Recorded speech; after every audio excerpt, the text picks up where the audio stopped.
This preview is brought to you by lynda.com. So I just had the opportunity to try out, albeit quite briefly, Project Morpheus, that is Sony's VR headset. It is a prototype. It doesn't have a name. It doesn't have a price. It doesn't have any clear and hard specs. But what I did try shows a step in the right direction. I think, I hate to say it, the form factor is something that's sort of undeniable. Their efforts to not put pressure on the cheekbones or the bridge of the nose was something I felt immediately. It does seem to create a little bit of confusion about how to sort of adjust it so you're getting that perfect sense of focus. Reminded me of the original 3DS's, in that you're always just looking for that very delicate moment when you're able to maintain that depth of field and you're not getting a sense of blurriness or double vision. Once again, prototype.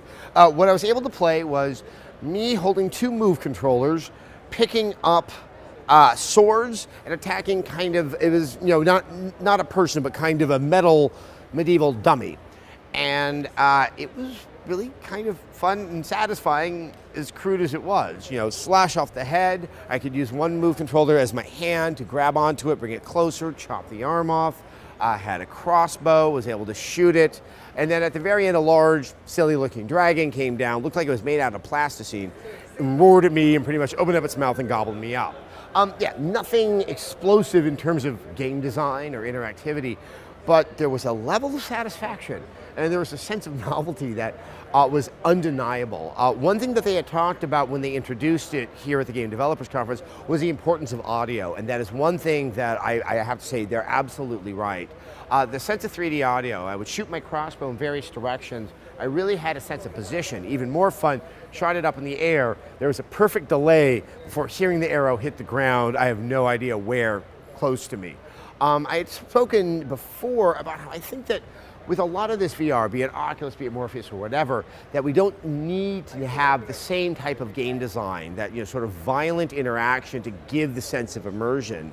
I still stand by that, but here I was doing something that was more traditional, and it kind of reawoken me to sort of how fun it can be. I see a lot of potential here. Once again, I have a large concern about what it's going to take, both financially, the human resources, and the level of attention and creativity when you're looking at game design, when you're looking at audio design, when you're looking at visual design, and then trying to lock that into a solid frame rate and a very, very stable resolution. Going to be very tough.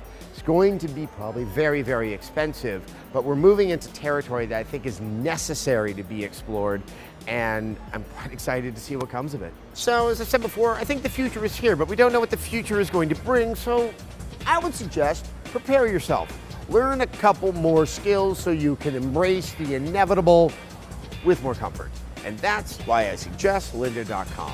Lynda.com is an online learning company with more than 77,000 video tutorials that teach software, creative, and business skills. You can learn anytime, anywhere, and at your own pace with courses in web design, 3D and animation, design, programming, and many more. And new courses are being added every single week. Membership starts at $25 per month, but you can try lynda.com free for 7 days, and you're supporting Rev3 Games by doing it. All you have to do is sign up at lynda.com/Rev3Games.